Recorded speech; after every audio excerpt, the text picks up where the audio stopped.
So this morning I'm just going to do my best to share with you the ups and downs of my own career, because I feel like each new business I've started has really been an adventure. It's been a learning experience. I think sort of the best way of learning how to do something is by screwing it up multiple times.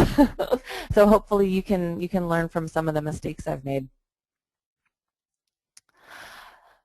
So you think you want to start your own business. What I'm going to do this morning is just to walk you through what I kind of consider as the 5 keys to launching a successful business.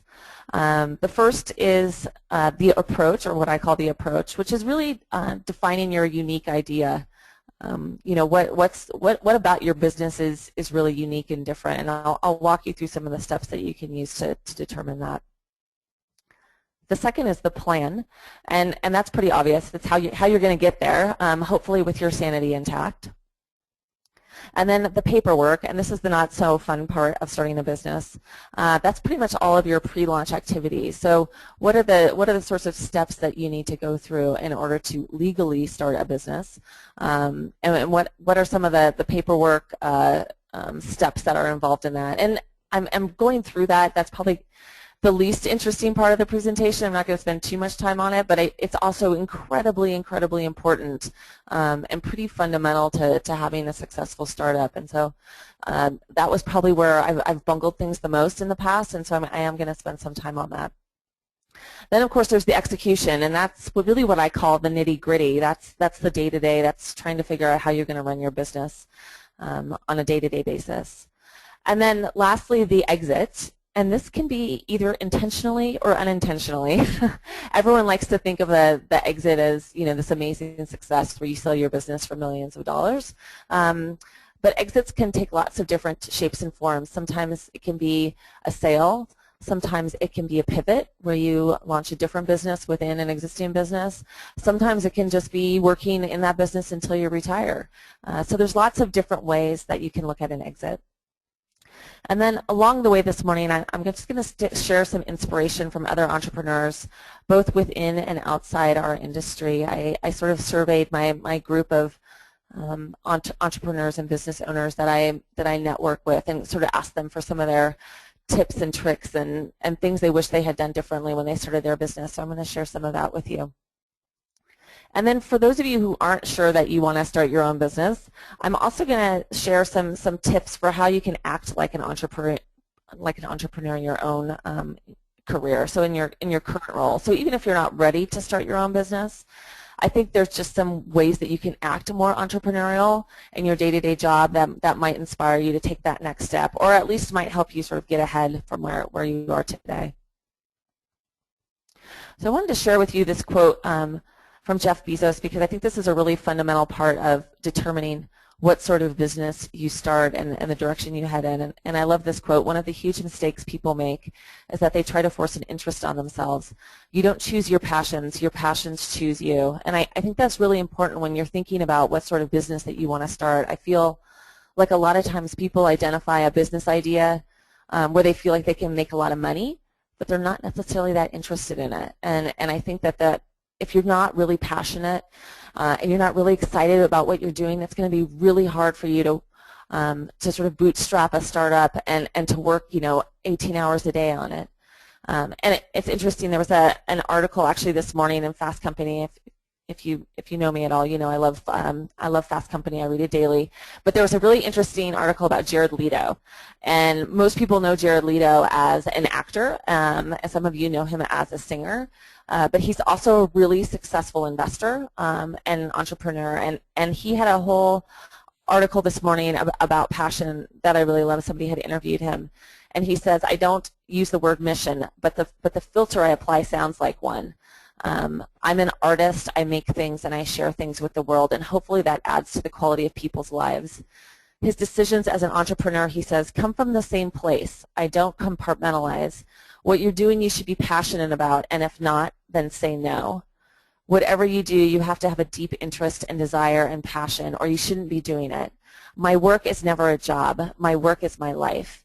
If you work your ass off, you can get a lot done. And I think that's true. You know, we spend so much time working in jobs that there is no delineation really anymore between work and life. You know, I feel like there's this goal to have work-life balance, but life is life. You live at the 8 hours a day that you're at work, or for some of us, the 14 hours a day that we're at work. And so you really want to be doing something that you really truly love. So I'm going to start off with the approach. And the unique idea is really, really, really important. I can't tell you how many times I have conversations with industry friends of mine that are talking about launching their own research company or their own research consultancy. And the first thing I ask them is, you know, what's your unique, you know, differentiating factor? You know, what is it about your business that's going to be different than anything else? Because that's what you're ultimately going to sell against. Your unique idea is really what makes your business a success. So, for instance, when we launched OTX, you know, our unique differentiator was that we were going to do all of our data collection online. We were one of the first online full-service research firms in the space. At Decipher, one of the reasons I joined Decipher as a partner was that they had this amazing services-based business, but that they wanted to go into the software space. And there were no other software providers that also had a services business. So there was that really unique sort of approach that I felt like we could really successfully sell against. And I think that that approach is really important. Your personality is also really important, and that's thinking about what types of activities that you're comfortable doing. You know, are you an introvert or an extrovert? And, you know, certainly there are introverts that run successful businesses, but I think that your personality has a lot to do with how successful you will be running certain types of businesses. So there was an interesting article in Outside Magazine this last month, and it was all about career development and choosing careers. And one of the articles that was in here said, you know, recognize that certain personality types thrive in certain industries. So extroverts and risk takers often do well as entrepreneurs. You know, introverts should consider gigs requiring less self-promotion. And certainly, like I said, you know, you can be an introvert and start your own business. Just understand that part of starting a business is putting yourself out there and publicizing what you do. And so even if you're an introvert, you have to be comfortable with those types of activities. Your style is also really important. And when I mean style, I mean what's your work style? You know, do you like to work alone? Do you prefer collaboration? You know, I've launched sole partnerships, and I've also worked with partners. And I can tell you, for me personally, I prefer collaborative businesses. So, you know, I don't have a big desire to be, you know, the big boss or to work alone. I really enjoy working with groups, and I like working with other smart, talented people, and I like having people to bounce ideas off of. So for me personally, I probably wouldn't launch a business on my own. I prefer to collaborate. And so that's something to think about too, sort of what's your style. Also, skill set is really important. And what I mean by skill set is really figuring out what you're really truly good at. And I have an interesting story to share with you. So when I first started at Decipher, I joined Decipher 7 years into their business. I joined as a partner. And I had 2 business partners at the time. Well, I still have 2 business partners. But when we first started working together, we were all doing everything.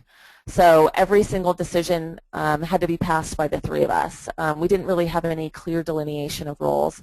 And it was a really frustrating process. And frankly, the first 3 months we worked together, I sort of felt like this is never going to work. I've made this huge mistake selling Decipher, my consulting firm. This isn't, you know, this isn't going to be a successful business. And at one point, we sat down and we really had a heart-to-heart about the types of things that we each really enjoy doing on a day-to-day basis. And we used a book by Marcus Buckingham that I really love and that I refer out to a lot of people, and it's called The Truth About You. And it's, I know I hate it when people tell me to go read business books because I hate reading business books, but this one's really, really short, I promise. You know, I think maybe it's, you know, 80 pages, and it's big lettering, so it's really quick to get through. It's made for people with short attention spans like me. But Marcus Buckingham's whole principle is focus on doing the activities that you really enjoy doing, because those are the things that you're going to be naturally good at. And that sort of flies in the face, I think, of everything that most of us learned growing up as children. I think when I was a child, the mindset was, if you're bad at something, practice it until you get better.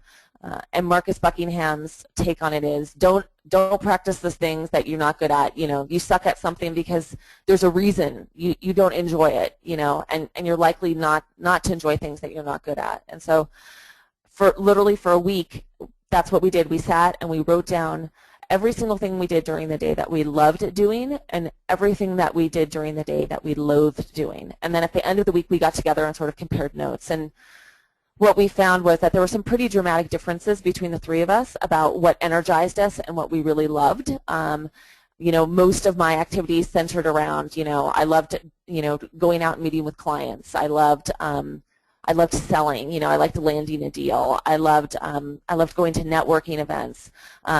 And for my partner Jamie, all of those things sounded like hell on earth. He loved technology meetings. He loved operational and organizational focus, which to me feels like death. The last thing I want to do is be sitting in an office every single day looking at org charts and doing internal meetings. So that's what I mean by find your style. Figure out what works for you and what you're good at and your skill set. What are the things that you really enjoy doing, and that you're really good about. And another way that you can get about this is to ask yourself which part of your current job or your favorite hobby sort of fulfills you the most, and then think about how can you monetize that skill. And so that's what you're really trying to do. You kind of are trying to identify the place where your passion meets what other people need. And that's where you get a brilliant business idea. Your guts. There's lots of other slang words for what I'm going to be talking about in a second. Your guts is really, how risk tolerant you are. Are you okay with unknowns? Can you tolerate a lot of uncertainty or change? Are you okay with failure? I think a lot of people go into startups thinking, hey, this is a really great business idea. Most new businesses don't make it, and so you have to go in with an understanding that there's a certain amount of risk involved, and you have to be okay with that risk, because the worst thing that you can do as a startup is to go into something and then start to question yourself and back away from it.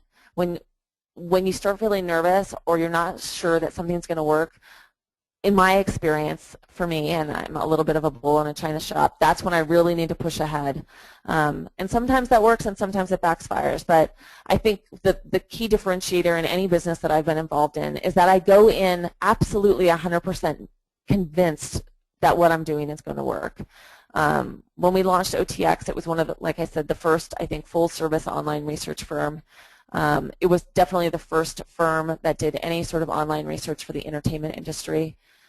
It literally never occurred to me that it would not work. And when I look back on those days now, I think I must have been absolutely insane. But I think it's that sort of blind confidence. Like, you have to be so excited and passionate about something that you're just convinced that it's going to make it. And then your personal life is really important. I feel like this is something that people don't give a whole lot of weight to. Think about your personal life. Are you married or are you single? Two of my startups I launched being married or in relationships, and I was not married or in a relationship at the end of that startup.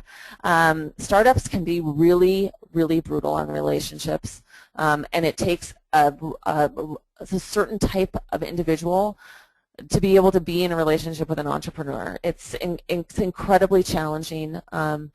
When you're really wrapped up in your business and focused on it, you are focused on it and nothing else. And for me, my relationships unfortunately met an unexpected demise during those businesses, and it was simply because I just could not focus on them. I couldn't focus on two things.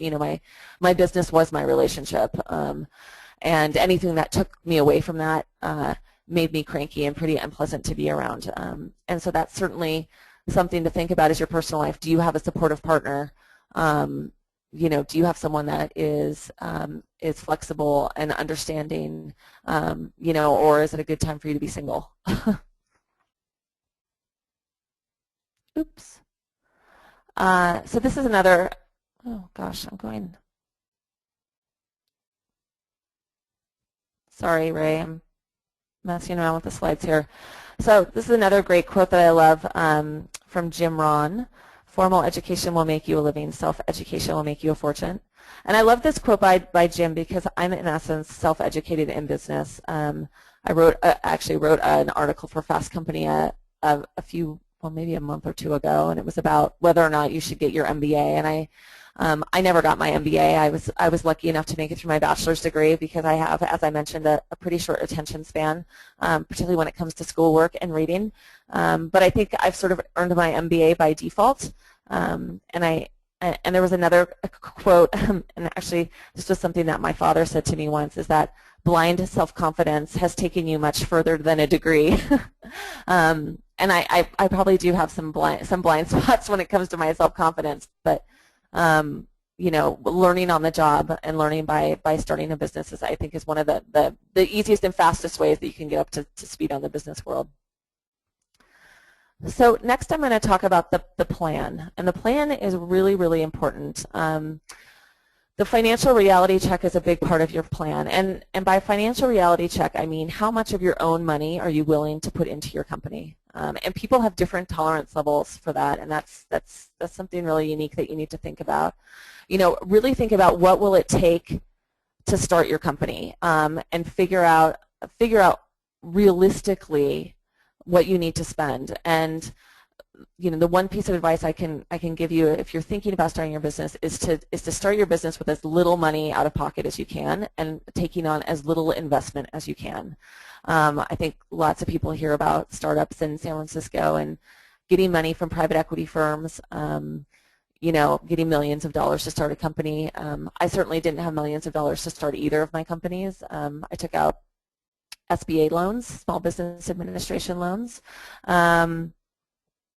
You know, early money is expensive money, and by that I mean you're going to give up a lot to not get much, and that goes not just for private equity, but it also goes for loans. I had this really fluffy, sweet perspective on the Small Business Administration in the U.S. I thought the Small Business Administration just gave money to businesses, you know, with good ideas, and particularly to women-owned businesses. So I sort of pranced into Wells Fargo in their SBA department and asked for a loan to start my first business, and they informed me that I was going to need collateral. So really an SBA loan is just like any other loan. They just have slightly gentler payback terms. So I had to put my house up as collateral. And you know, if you don't have any equity in a property, if you don't have any collateral, chances are you won't get a business loan. And so that's something to think about as well. You know, you really want to bootstrap it as much as possible. Certainly, you know, I have plenty of friends that have taken on money early on, and I was talking to Patrick Comer at Federated Sample. I'm sure many of you know Patrick. He has launched his Fulcrum technology product, a sampling product, and he was funny. He sent me a list of an entrepreneur's priority order versus an investor's priority order. And so an entrepreneur's priority order is number 1 is the idea, number 2 is me, number 3 is the team, and number 4 is how big is the market. and then he said an investor's priority order is totally different. Investor's priority order is number 1, how big is the market, number 2, the team, number 3, you, and number 4, the idea. And so obviously when you take on money from investors, their priorities then become your priorities. So that's something to think about too, is how much control you want to have moving forward. Your budget is also really, really important. And anytime I do a budget, I do 3 budgets, and I know that sounds like a complete pain to some people, but I think it's really important when you're starting up to have multiple versions of your budget, and I call it a best, realistic, and worst case scenario budget. So, I establish what the KPIs or key performance indicators are for my business, and then I also define triggers around what would make me move from my best case budget to my realistic or my worst case scenario. So for instance, if I lost a client or I got sued, lots of startups get sued. I had someone tell me once, if I'm not getting sued on a regular basis, I'm probably not doing something right. I don't like being sued. It's not a lot of fun, and it's a huge distraction, but it is it is a reality for a lot of entrepreneurs. But really having those triggers clearly defined, and then not hesitating when you have to pull them. I feel like a lot of businesses falter and ultimately fail because the owner reached some critical tough point where they had to make a decision and they couldn't pull the trigger. And by pulling the trigger, I mean making a really tough decision, and that is, pivoting your business in some fundamental way. It could be laying off employees. It could be moving out of office space and working from home. These are all activities where your ego gets in the way of you making the right decision, and what happens then is that your ego ultimately drives your business into the ground. And so having those 3 budgets and having those really clearly defined triggers kind of relieve you of that ego-driven process. You don't have to worry so much about the ego because it's in writing exactly what you need to do once you reach those key spots. So having that budget is really important. Really establishing your tribe, and that's not just who you work with internally day to day. For most of the startups I know, pretty much everyone bootstraps it, so they don't really have any employees to start out with. But for those of you in larger businesses, like figuring out who your internal sort of like cohorts are, and evangelists, and also who externally is going to help you. If you're starting your own business, that can be an attorney, an accountant, a banker, a therapist for some of us. I had a really amazing team when I started my consulting firm. One of them was paid. I had a bookkeeper that I hired, an accountant, this woman Carolyn, who was based in Los Angeles, who was absolutely amazing. Probably the best money I ever spent when I was launching my business was to hire an accountant. But then I also had a really amazing network of people that had started their own business or had really unique skill sets that could help me when I got into a sticky spot. So Brent Willman, who was the CFO of Game Show Network at the time, was a friend of mine and gave me a lot of financial advice. And John Steepleton, who at the time owned RDD, a big phone room up in Portland, and had launched his own successful business, was someone that I used a lot to bounce ideas off of. And so having those kind of formal and informal relationships, again, maybe some of them are paid, some of them are not, is really important. And to know that you can rely on those people and they're going to be there for you if you get into a tough spot is really important. And then your role, what are you prepared to do? Like I said, the best thing you can do when you start out is to take on as little money as possible, but that also means you're going to be doing a lot of the work yourself. And that can be really time consuming, and you might end up doing a lot of things that you don't enjoy doing. At the same time, you need to figure out what's the best use of your time and when it really makes sense to pay somebody. I know when I launched my consulting firm, I had a pretty large staff for a consulting firm. I had about 8 people, but I was too cheap to pay somebody to clean the office, so I would come in on the weekends and clean the bathrooms myself, which is stupid. Pay somebody, $80 to come in and clean the bathroom so that I could get some sleep or so I could focus on some other areas of my business. So, think about what you're prepared to do and when it makes sense for you to do. And then lastly, in terms of the planning process, really focusing on the legal components of the setup are really important. And that means everything from establishing a business license so that you can operate legally, to partnership agreements, to insurance. Anytime I've done a new business, I've had different attorneys for different things. Unfortunately, attorneys are really expensive, but if you sort of network through startup communities, lots of times people can make good referrals for attorneys that are inexpensive but are good and can help you through some of the basics. You can even set up a business license. I don't know if they have this overseas, but I use LegalZoom in the U.S. a lot, and it's like literally an online legal service where it walks you through all the steps of applying for a business license online, and you can set something up that way. And partnership agreements, I can't stress this enough. Do not ever start a business with somebody without having a partnership agreement and an operating agreement in place. I see people do this all the time. I've done it myself. It's a huge mistake, a huge mistake.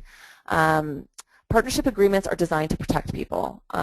It's designed to make you be thoughtful about what role you're going to play in the company and what percentage of the business you're going to own. And that might not seem very, very important when you're first starting out, you're not making any money. But when you're making a lot of money, it's really, really important. And money makes people do crazy, shitty things to each other. If someone tells you that you don't need a partnership agreement and not to worry, or you're related to them, or I would never do that to a family member, don't start a business with them.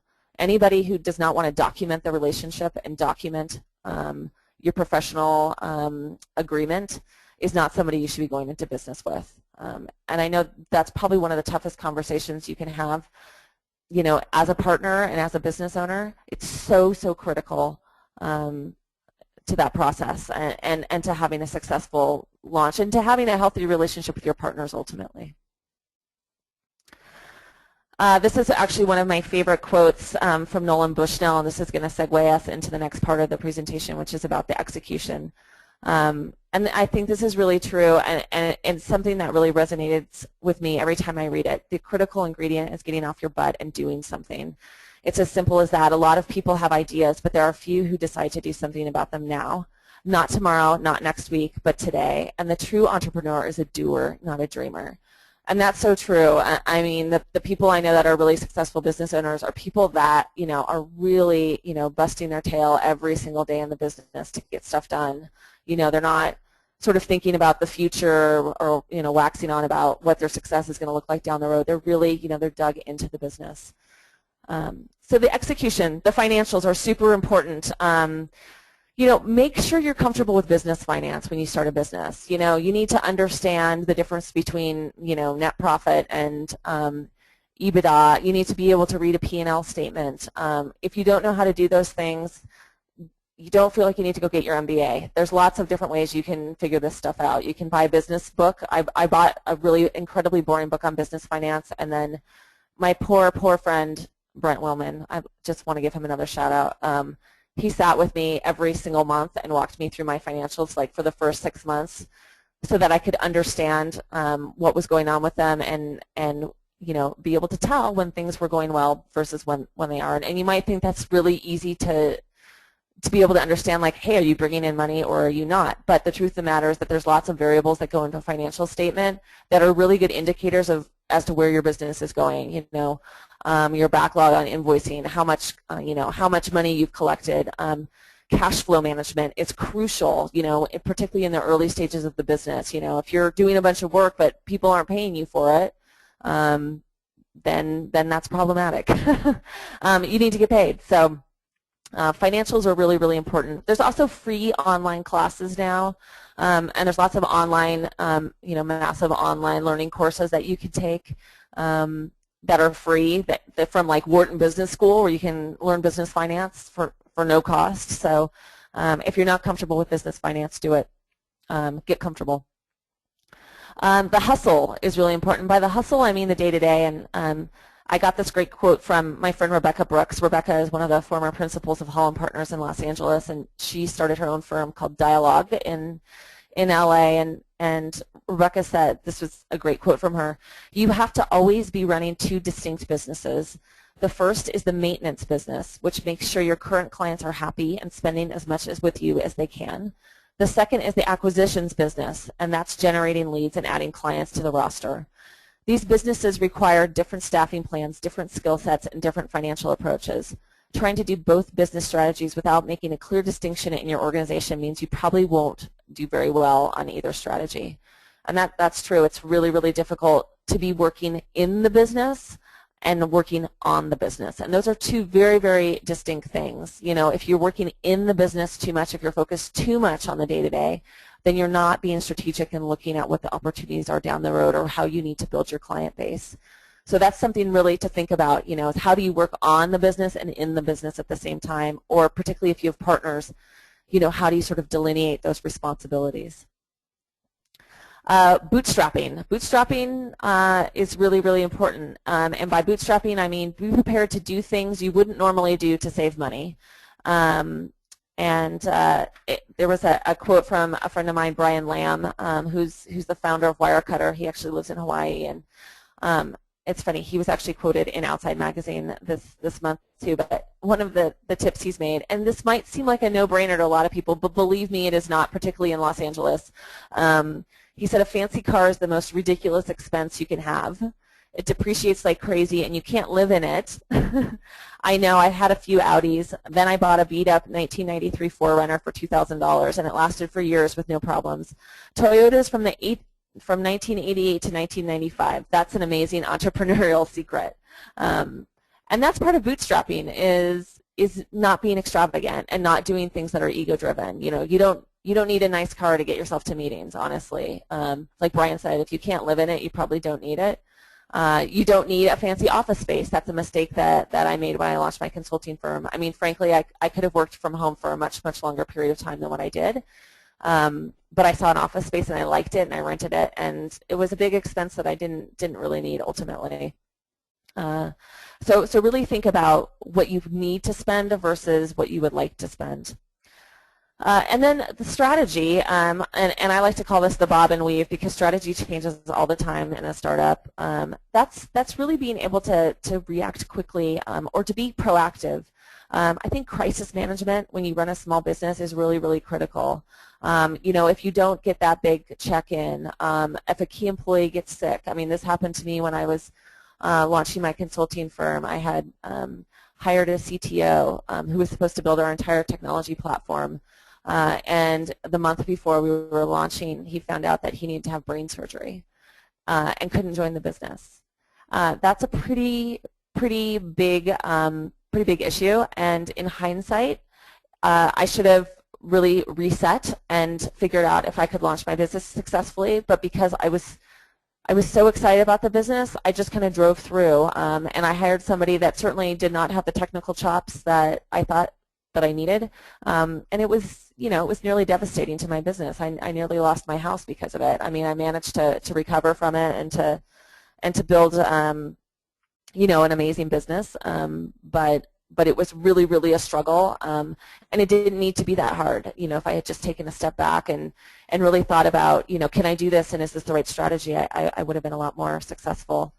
I also had lunch yesterday with a good friend of mine, Joanna Abrams, who runs MindClip Group, and she's kind of in the middle of a business pivot herself, and she said that you know, one of her best tips, you know, on strategy is just to slow down, and this was a quote that she sent me. You know, as radical and crazy as this sounds, we're wired today to move fast. As entrepreneurs, even faster. You know, get more clients, hire more people, build new and better solutions, keep one step ahead of the competition, raise money now. The list goes on. The truth is, when we move fast, we can miss the really important stuff that directly impacts the success of our business. Especially as a leader of your organization, the face of the company to customers, it's the entrepreneur's job to have it figured out or to fake it really well.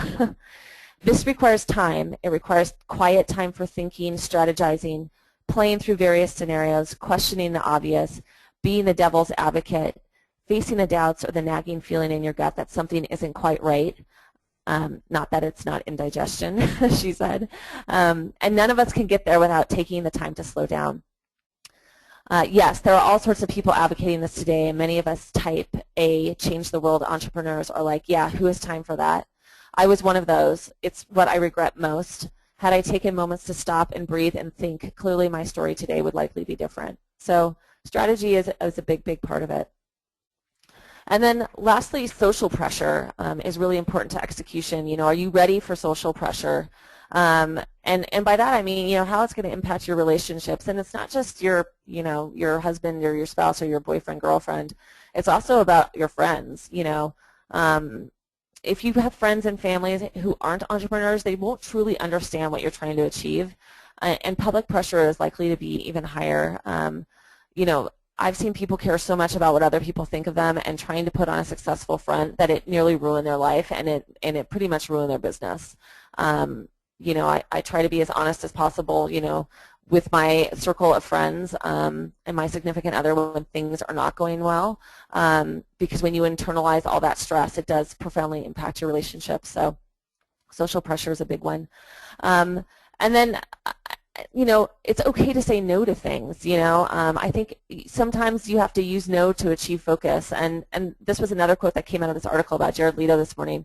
He said, I like to employ the power of no. We all want to say yes because with yes comes so much opportunity. But with the power of no comes focus and engagement. And I think that's a really important part of a startup. The execution, you know, if things start to get challenging, you know, there's a couple different things you can do. I mean, the first is to really focus on what the end game is. So visualize success, and I know that probably sounds really fluffy and funny, but you know, what does that success look like? You know, sometimes it looks like 8 hours of sleep. You know, sometimes it looks like a major client win. So focus on what that end game, and maybe the end game is that week, and maybe it's, you know, a month from now, and maybe it's, you know, 10 years from now. Embrace positivity. I think that's really important. If any of you were at the SMR conference in Nice, Deborah Cyril gave a great presentation on attitude. She was the first solo female to row across the Atlantic Ocean, and she said a lot of that was about talking to herself and embracing positive thinking on a day-to-day basis, and I think that's true. Attitude is so, so important, particularly if you have staff. You know, if you're walking around unhappy and stressed out, if everyone else picks up on it, and people's performance suffers because of that. So being positive and finding small, you know, small little pieces of joy in every day, I guess I would say, is really, really important. Let go of small mistakes. You know, failure is natural, so don't fear it. Everybody fails. Everybody's screwed things up. I mean, if I had a list of all the things that I've screwed up in my career, it'd be a mile long. I think there's been a lot of focus in the business community of late about failure. There's been a lot of articles on failure. I wrote an article on failure for Research World for that blog that I run. And failure is an important part of that growth process. That's how you learn, so don't be afraid of it. Being flexible is really important, and that kind of goes along with that bob and weave comment that I made earlier. So making sure that you're flexible and open to new ideas and new ways of doing things. Scheduling time to play and unplug is really important, and that's probably one of my biggest challenges. I also call that relationship maintenance, you know, making sure that you're shutting off and turning down. There's, you know, most of us are not creating the cure for cancer. You know, I'm running a market research business. Nobody is going to die if I don't answer my emails from 9 until midnight, really. Everything's going to, the world will continue turning on its axis. So don't be afraid to unplug. Also, don't be afraid to ask for help, and I feel like this is where women sort of have the upper hand when it comes to starting businesses. Women are not afraid to ask for help, and I regularly ask for help or admit I don't know something. You'd be surprised at how many board meetings or, you know, group meetings I go to where I ask a question that I think, well, gosh, this might be kind of a stupid question, and maybe everyone else knows the answer. 9 times out of 10, nobody else in the room knows the answer either, but everyone was just too afraid to ask. Everyone was afraid of looking like a moron, and I think that's probably one of my biggest strengths is I'm not really afraid to look stupid. I'd much rather know what the answer is than to sort of press on. Oops. I think this is a really powerful quote about entrepreneurship and about your work life in general. Is from Christopher Morley. There's really only one success, and that's to be able to spend your life in your own way. And I think, you know, that's becoming an increasingly bigger priority for me. I'm going to talk now about exits, and there's a couple different versions of exits. As I mentioned, this is version 1, and version 1 is that you fail, and you have to be really comfortable with failure and understanding what that looks like when you go into starting a business. And this was a really interesting graph that my friend Joanna Abrams sent to me. And this is the interesting thing about startups, is that usually your cash flow is sort of at this delta. So you have this great, you know, you're very innovative. You're an early adopter, you know, but the problem is that you run out of cash before you can actually recognize what that amazing product is. And there's this delta here, this valley of death between the early adopters and the early majority. And this is where it becomes really tough as an entrepreneur. And this is why I like to talk a lot about the pivot. And you can go onto Google and say the pivot, and you'll find 8 bazillion articles about it. But it's really important, and that is figuring out if your business is failing, what is it that you could do to sort of reboot the business? Is there something you can change about it? Is there a new target market? Is there a new technology that could solve the solution? Is there someone you could partner with? Is there someone you could collaborate with and do something different? Is there a way you can integrate what you're doing into someone else's business plan? And so, you know, looking at this and coming up with a new idea based on failure is something I think that really separates entrepreneurs from the pack. You know, can you have a failure and reboot and be successful? What most people like to see is the second version, which is, oh my gosh, I'm going to sell my business for millions of dollars. But the end game can look really different for lots of different people, as I mentioned.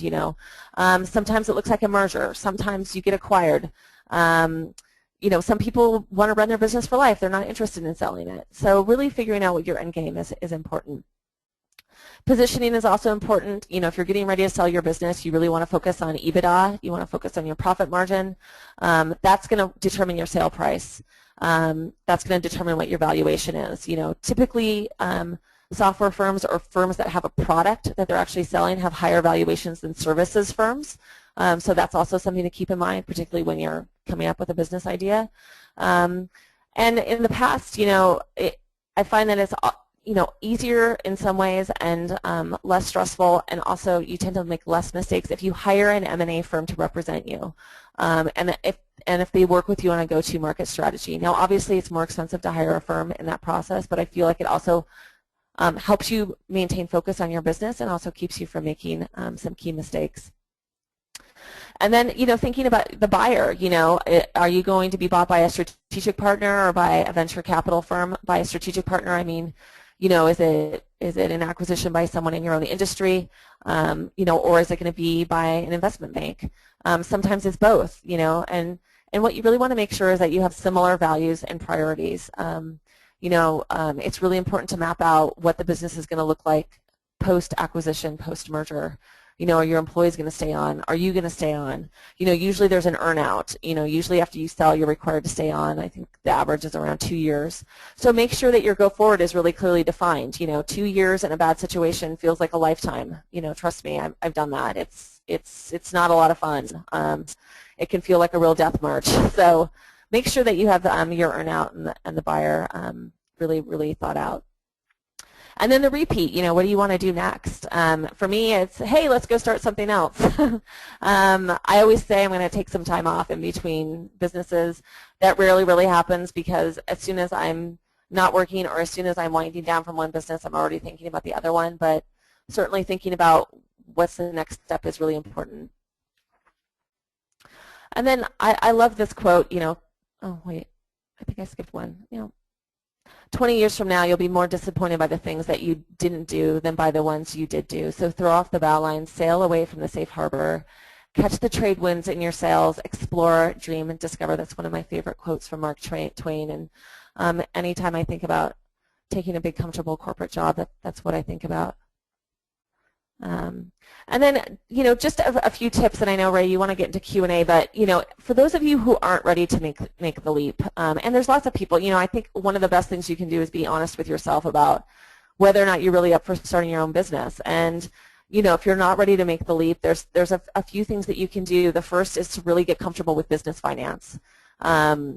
Business finance is a really critical part of running a business. It's not something they train you to do in a research firm, unless you have direct P&L responsibility. And even then, there's not a lot of focus on learning how to read a balance sheet. And so get comfortable with business finance.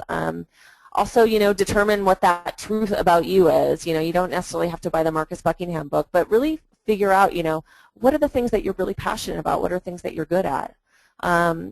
And then read, gosh, read. I read all the time, and like I said, I have a short attention span, so I tend to read a lot of online articles and magazines.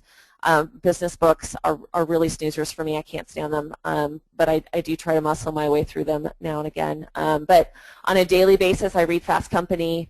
I have Flipboard on my phone, and I use that as my primary news source. I also like services or magazines where they are compiling lots of different articles, so like The Economist, The Atlantic, The Utne Reader. Those are all ways of reading, sort of like culling through masses of magazines all in one. And I don't think there's any shame in this. I read USA Today. I know people make fun of it and they say it's the dumbing down of news, but I also think it's news for the masses, and I feel like they spend a lot of time talking about technology trends and businesses and startups, and it's a really quick, easy read on the plane. And so I do read USA Today, and I'm not ashamed to admit it. And then ask a lot of questions. Get curious. Ask how businesses are being run. Most CEOs and senior managers are happy to explain to you why they're doing things and how they're doing them, or at least I know I am. And then ask for more opportunities at your current business. You know, ask for new responsibilities, and then get out of the office. You know, I think part of the ways that I learn about new trends and techniques is as I get out. You know, I go to events, I talk to people. You know, I travel quite a bit. I travel internationally quite a bit, which is a great way of learning new things. So there's lots and lots of opportunities to learn and grow in your current position, even if you're not interested in starting your own business. So, Ray, I will turn it back over to you. Thank you. Thank you, Kristin. That was wonderful, brutally honest, which I think is really important.